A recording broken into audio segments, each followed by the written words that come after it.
Olá, seja muito bem-vinda, seja muito bem-vindo ao programa Economia para você, na Band News TV e na rádio Band News FM. Como é que está a construção civil esse ano? Um setor que é altamente gerador de emprego. A gente hoje vai fazer um balanço do setor imobiliário, as tendências de moradia e as expectativas agora com alta de juros. O meu convidado é o presidente da construtora Vitacom, o Ariel Frankel. Ariel, prazer recebê-lo aqui, seja bem-vindo. Obrigada. Obrigado, Juliana, é um prazer estar aqui contigo. A gente já está naquela fase do ano em que a gente já faz um balanço, já estamos pensando em perspectivas para o ano que vem, é sempre uma boa época. Os números da construção estão mostrando que o setor está indo bem, com um crescimento aí em torno do que cresce o PIB, na casa dos 3%, com uma boa geração de emprego. E queria que você pudesse ajudar a gente a trazer teu olhar aí do setor e um pouco também do balanço que você faz da Vitacom agora em 2024. Perfeito. O setor tem caminhado muito bem esse ano, apesar de um pouco de volatilidade sentida nos mercados. Como você bem falou, esse crescimento de acima de 3% é a previsão. E outro número que é bacana a gente discorrer aqui é sobre o volume de vendas e unidades aqui em São Paulo. Então, esse ano, comparando com o ano passado, nós já temos mais de 25% de número de unidades vendidas, a gente está atingindo quase 100 mil, e também o número de produção total indo, né, para uma casa de 50 bilhões de reais. Então, isso daí traz também uma força. O mercado, logicamente, ele é segmentado entre a baixa renda, a média renda e a alta, mas eu diria, como um todo, que o contexto do ano é muito positivo, principalmente, né, para aqueles locais, produtos e que estão, né, desenvolvendo um bom trabalho, estão tendo um bom sucesso ao longo desse ano. É interessante a gente olhar, como você falou, por faixa de renda, porque um segmento que foi muito bem esse ano foi o segmento para baixa renda, o Minha Casa Minha Vida. O governo aumentou o subsídio para R$55 mil, aumentou o valor do imóvel para 350 mil, com abrangência nacional. Tem taxas de juros diferenciadas no norte e nordeste do país. Começaram as obras que estavam paradas do faixa 1, que é os imóveis de menor valor ali do Minha Casa Minha Vida. Então, parece que esse segmento foi bem, o de alta renda parece que foi bem também. É um pouco essa visão, assim, o pessoal ali da classe média não foi tão bem assim. Qual que é a tua visão? É um bom resumo, sim, né? A classe média, a gente conhece bem, ela fica um pouco mais exprimida e você tem esses dois vetores principais. O programa, de fato, né, aumentou o valor de venda e de financiamento, né, como um todo, e principalmente imóveis indo até 350 mil reais. Então você consegue abraçar uma boa parte da pirâmide que tem incentivos. E olhando para os públicos de alto padrão, é interessante ver que saindo da pandemia, quer dizer, houve mudanças e reflexões. Logicamente, a cidade de São Paulo também, que recebe mais de 15 milhões, né, de turismo a lazer e a negócios, logicamente teve aquele período de um ano, né, numa ressaca, e hoje a gente vê essa potência cada vez mais forte, quer dizer, tanto do interesse, do crescimento próprio que tem em São Paulo, o crescimento vegetativo ainda é importante e sem previsão de ser interrompido, além de toda, né, esse desejo e necessidade de pessoas de fora de São Paulo que vêm trabalhar, vêm morar, vêm se desenvolver, e muitas vezes também área de saúde, área de lazer. Então isso traz um movimento muito, muito forte para o nosso mercado paulistano também. O foco da Vitacom é São Paulo? O foco da Vitacom é 100% em São Paulo.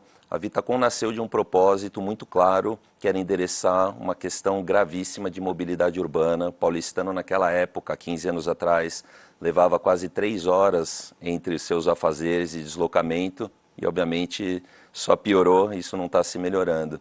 Então, o nosso grande sonho e propósito foi democratizar esse acesso a um imóvel, principalmente do lado de onde as pessoas precisam, né, dos centros financeiros. Então a gente acabou compactando o imóvel, trazendo uma vida muito mais minimalista, inteligente, com o objetivo que as pessoas ganhem qualidade de vida. Então, ao fazer isso, você repensa o empreendimento, repensa as áreas comuns, repensa os bairros e até mesmo, né, como a vida das pessoas na cidade, entre iniciativa privada e pública, traz uma melhoria, que é o jogo do ganha-ganha para quem vive, para quem trabalha ou para quem vem a São Paulo, né, para suas necessidades também. Qual é a metragem, em média, que vocês vendem mais? Eu diria que o nosso carro-chefe é concentrado em unidades de 1 e 2 dormitórios, né? Existe o famoso loft, o estúdio, que se encaixa muito próximo, então são metragens ali de 25 a 60 metros quadrados como carro-chefe, porém a gente tem também desenvolvido, né, unidades maiores de acordo com, né, com o bairro e com pesquisas e, logicamente, com o gosto aí da clientela, que a gente trabalha muito bem essa parte também de dados, tecnologia, né, uma visão aí mais de longo prazo em relação ao mercado e os hábitos de consumo também. É muito interessante essa questão da mudança do hábito. Eu me lembro quando a gente, como jornalista, começou a mostrar e aparecer na imprensa aqueles apartamentos muito pequenos, e aí todo mundo imaginava, a gente acostumado com apartamentos maiores, com casa. Gente, mas será que alguém consegue morar num apartamento de 25 metros quadrados? E aí quando você entra e vê que ele é pensado para ser algo que não seja claustrofóbico, né? Parece que isso hoje em dia já é visto como realmente uma mudança do hábito de moradia, né? Isso mudou muito depois da pandemia? Mudou muito e eu te diria que no primeiro momento é muito a questão cultural, né? Quer dizer, porque é lógico que você pode pegar uma planta de 25 metros muito melhor do que outras maiores, então essa inteligência de espaço é muito importante. O que a gente diz no final do dia é que não existe uma visão de reduzir e compactar, mas sim conseguir democratizar e fazer com que as pessoas atendam bem essas necessidades, áreas comuns que são estendidas. Mas eu diria, né, até com experiência própria, morando nos Estados Unidos, em Nova York, muitos anos, pesquisando Japão, outras cidades, isso já são realidades e tendências há muito tempo, né? E quando, inclusive, a gente começou a tocar e desenvolver esse pioneirismo, falou, pô, será que é 40 metros, 50 metros? Então, hoje existe muitas variedades, mas é uma tendência que a gente vê e acompanha os hábitos exatamente, quanto tempo ele passa dentro do imóvel, o que ele usa de áreas comuns, se ele recebe visitas ou não, né, qual que é esse dinamismo que tem na vida das pessoas. Mas eu te diria, quando a gente fala, né, o público paulistano, né, que vive naquela loucura do dia a dia, tem muito pouco tempo, no final do dia ele está muito mais preocupado em poder utilizar e ter conveniências ao seu redor do que simplesmente, né, ter naquele subconsciente, eu tenho um espaço maior inutilizado que custa e dá dor de cabeça, né? Outro dia colocaram um mini mercado no meu prédio, meu filho falou, mas isso aí já tem há muito tempo no prédio do meu amigo, né? E no prédio do meu amigo tem um monte de facilidades, inclusive para facilitar a convivência e também profissionalmente, espaços para que ele possa trabalhar. O que vocês têm pensado em termos de infraestrutura ali de facilitação para quem mora nos apartamentos que vocês vendem? Perfeito. Basicamente, a gente pensa o empreendimento de uma forma bem inovadora, onde, né, o prédio, a planta em si, né, o tijolo, o hardware e tudo que aquele, né, ecossistema do prédio que a gente coloca de conveniências e facilidades é o software, né, como você tem os aplicativos no celular. Então, basicamente, tudo que você puder pensar, desde lavanderia industrial e profissional, coworking com salas de podcast, academias com equipamentos de primeira linha, carro compartilhado, bike compartilhado. Então, logicamente, também piscinas e mega lounge, rooftops, né, os famosos coberturas no prédio ali onde as pessoas fazem suas festas, suas reuniões. A gente já dedicou espaços privativos também, onde além das áreas comuns ele pode alugar um espaço apartado no prédio para, como se você ter a sua piscina, a sua churrasqueira própria. Então isso é o que a gente vislumbra muito interessante, né, com essa parceria da House também, com a expansão do grupo. A gente vê as marcas parceiras, que hoje são mais de 100 marcas das principais companhias do Brasil, vindo para dentro do prédio para poder ter esse contato direto com o cliente. E aí vem uma coisa muito interessante da nossa visão, que é quanto mais consumo há no prédio, uma parte desse valor é revertido para o condomínio. Então, o condomínio ele vai caindo ao longo do tempo com este novo formato, o ecossistema do empreendimento. O nosso grande sonho, que já está um caminho andado, é que esse condomínio seja zero ou até positivo, com essa boa economia circular acontecendo dentro do prédio. Isso é interessante porque a gente imagina que quanto mais coisa tenha disponível, mais caro é o condomínio. E pelo que você está trazendo, a visão de parceria dessas marcas é fazer com que o condomínio seja menor. Isso é interessante, né? Porque você pega um prédio tradicional que não tenha essas facilidades, e aí na reunião de condomínio ninguém quer botar a piscina aquecida, ninguém quer fazer as facilidades porque encarecem o condomínio, mas é uma outra lógica, então, pelo que você está falando, né? É uma outra lógica e entender também o que é muito utilizado e a gente entregar, né, como itens básicos e com muito capricho dentro do prédio, e aquilo que não é ainda utilizado por uma maioria, você deixa um serviço apartado e ela vai utilizar e pagar conforme uso. Estúdio de podcast, imagino que seja super utilizado hoje. Perfeito, né? Então o custo, a facilidade, então é muito interessante ver esse valor agregado, né, que esses produtos e serviços complementares traz, mas de novo, no fim do dia sempre olhando qual que é a melhor conveniência, utilização, né, experiência do usuário, né, que tem novos hábitos, mais tecnologia, outros tempos e outras necessidades, e que isso muda ao longo do tempo. Então a nossa visão, né, sempre é muito mais do que entregar um empreendimento, é estar acompanhando a jornada como um todo e estar repensando cada vez mais, né, dentro do grupo e com empresas parceiras e muito know-how e dados de como evoluir nesse aspecto. É importante esse papel que vocês têm realmente hoje, pioneiros nessa questão da qualidade de vida, de possibilitar que as pessoas passem menos tempo no trânsito, morem perto do transporte, né, do metrô, do trabalho.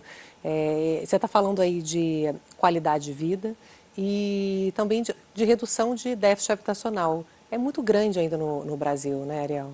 O déficit habitacional no Brasil é enorme, né, principalmente dedicado a classes baixas, que a gente estava falando desses incentivos, mas como um todo, né, a gente vê que as pessoas, né, falando um pouco do nosso círculo aqui, que é as áreas dentro do centro financeiro, precisam ainda de muita inovação, muito espaço, porque a cidade ficou muito tempo olhando de uma forma única, né? Quer dizer, qual que é o bairro caro, para onde as pessoas, né, estavam indo em relação, inclusive, a número de pessoas por família, né? Hoje no Brasil já são mais de 15% dos domicílios totais de pessoas que moram sozinho. Em São Paulo isso é praticamente o dobro e a tendência é ter um crescimento, né? Então, é lógico, à medida que você tem uma pessoa ou duas morando em um apartamento versus 4, 5 ou 6, toda a dinâmica, né, precisa ser repensada e esse é o nosso, né, desafio, inclusive pós-entrega,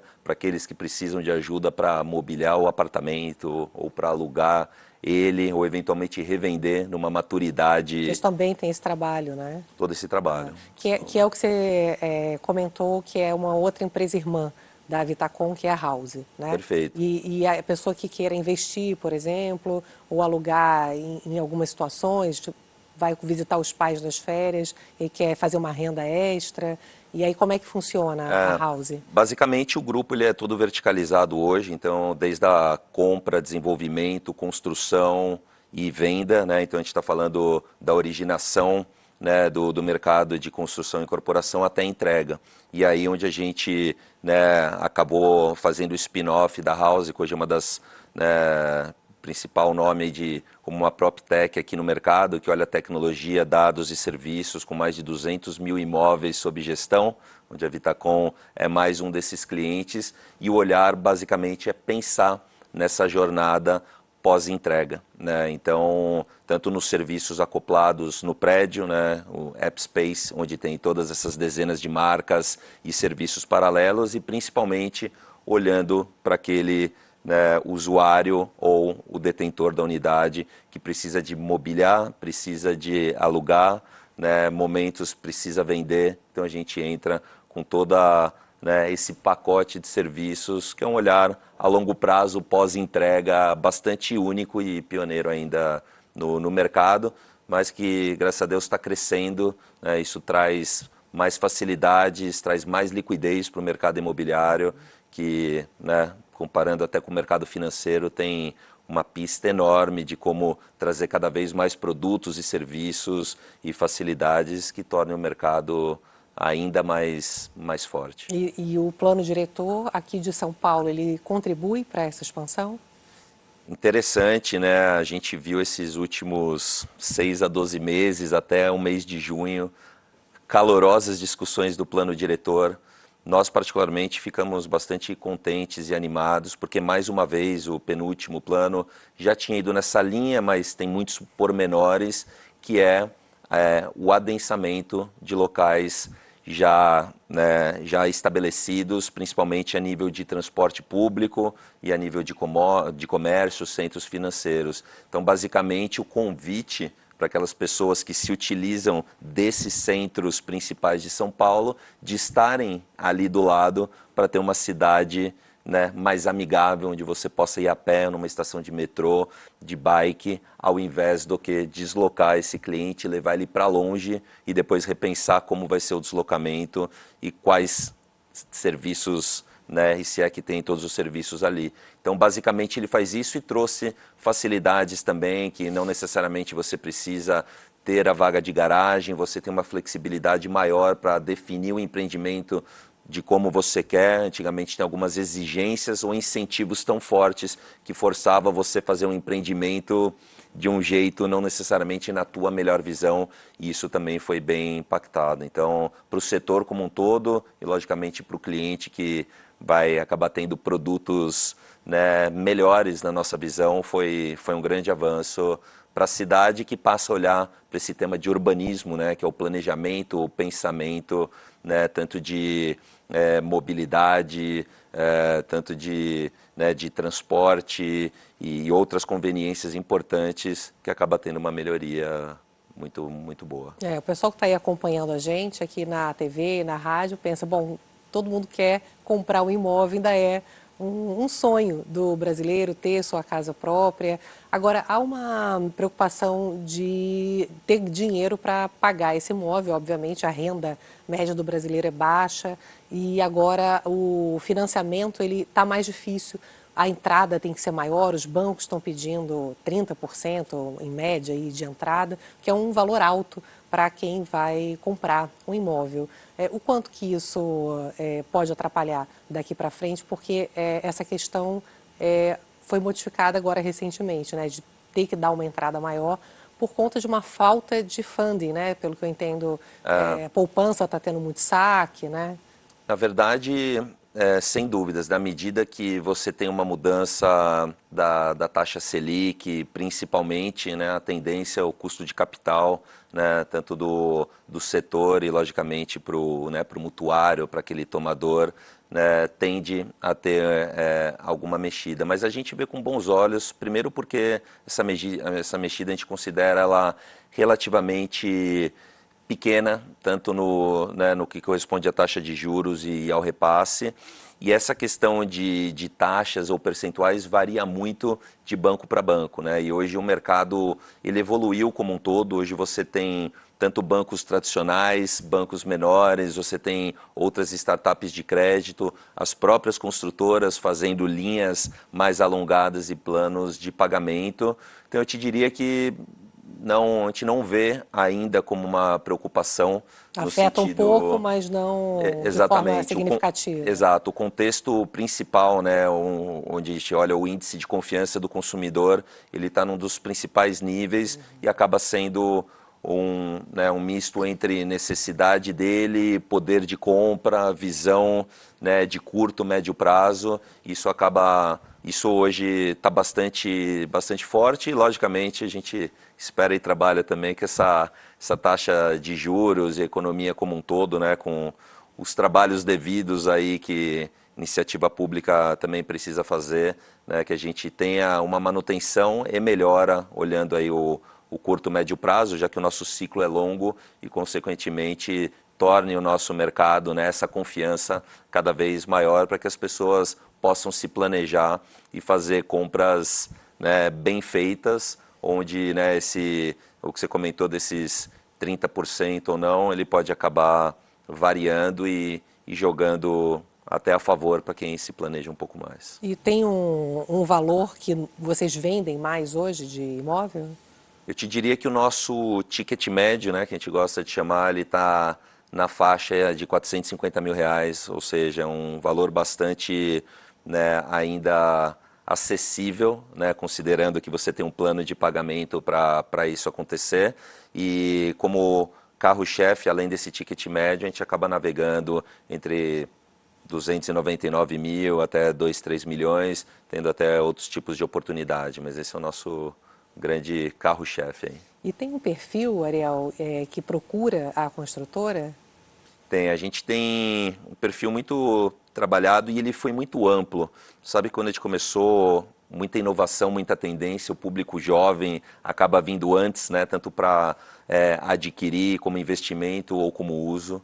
E a gente tomou alguns grandes choques positivos de realidade ao longo dos últimos 10 anos, vendo o público diverso. Hoje eu te diria que o público, tanto que compra ou usa o imóvel, ele varia de 20 anos até seus 70 e poucos. Está bem variado? Está super variado, desde de uma renda média de 15 mil até, né, público super AAA. Então, e próprio de São Paulo, né? Quer dizer, lógico que você tem um público de São Paulo que compra para uso, do estado de São Paulo que usa ponto de apoio. Que aí mora às vezes no interior e no passa interior, a semana aqui, e né? passa a semana ou dorme uma, duas vezes por semana, e muito de fora de São Paulo, né? Como a gente comentou, 15 milhões de pessoas vindo de fora de São Paulo a São Paulo todo ano, é como se a população dobrasse, né, ao longo do ano. Então, isso a gente vê também em diferentes públicos, eu diria que é extremamente variado e mostra, né, muito esse novo hábito, independente da idade ou do bolso, né, uma visão nova aí para o mercado. E quem procura para investir hoje, qual é mais ou menos o percentual de quem procura vocês, pensando também no imóvel como investimento, e tem um perfil também disso? Eu diria que a ótica do investimento, ela é acima de 2/3, então é bastante forte. E logicamente você tem, né, esse uso compartilhado, né, quando ele mescla, eu invisto, mas eu também utilizo o imóvel quando eu preciso, né? Então, logicamente navega por empreendimento, mas, né, tem uma parte relevante dedicada a essa modalidade, que olha muito como, né, uma renda fixa com o componente de uma boa renda variável, né? Em outras palavras, o imóvel ele traz uma locação recorrente, mais a valorização dele ao longo do tempo. Então, quando você usa, né, e tem essa visão muito bem definida, né, e as pessoas que gostam, então inseridas no mercado, você acaba tendo essa dupla, né, benefício e possibilidade de ganho de curto e médio prazo em cima do ativo imobiliário. E prós e contras, assim, de comprar na planta e o imóvel pronto? Ótima pergunta. Eu digo que isso é muito pessoal, até com, né, o perfil do consumidor. Pô, tô com paciência e tempo para esperar. Esse é um risco, né, que quero correr ou não, que pode ser que, Que né, atrasa um pouco? pode ser, né, variâncias ou até mesmo a mudança do próprio planejamento Sim, pessoal verdade. da pessoa. Pô, eu preciso me mexer mais rápido.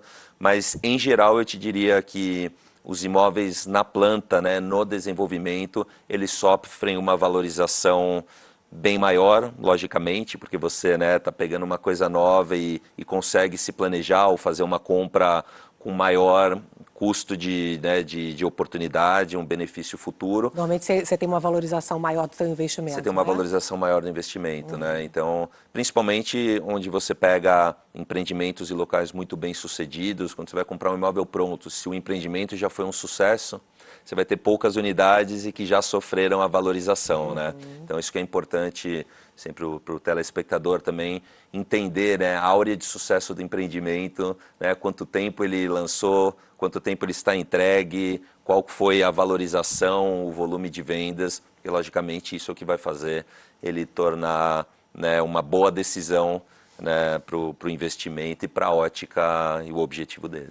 Ariel, para finalizar, a gente está preocupado aí falando de economia com o que vai ser 2025, tem muitas variáveis ainda de incertezas, com uma perspectiva de um crescimento um pouco menor aí da economia, podendo ser muito menor ou um pouco menor, a depender de quanto tempo esse juro vai permanecer alto, sinais do Banco Central que o juro pode ficar alto por mais tempo. Como é que está teu sentimento aí olhando para 2025?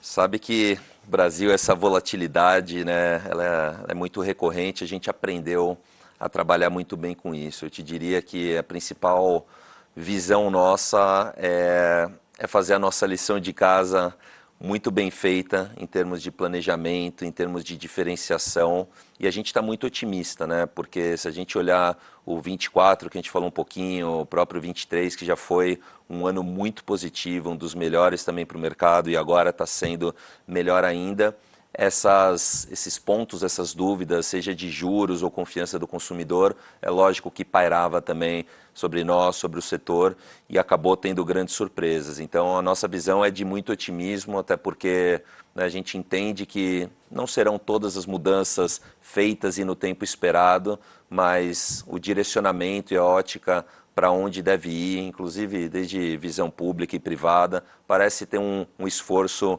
muito grande, e a gente, logicamente, está apreensivo, mas muito animado e positivo que o PIB da construção vai continuar crescendo, o que representa São Paulo, né, a inovação e a necessidade que a gente vê aqui para ter um 2025 muito positivo.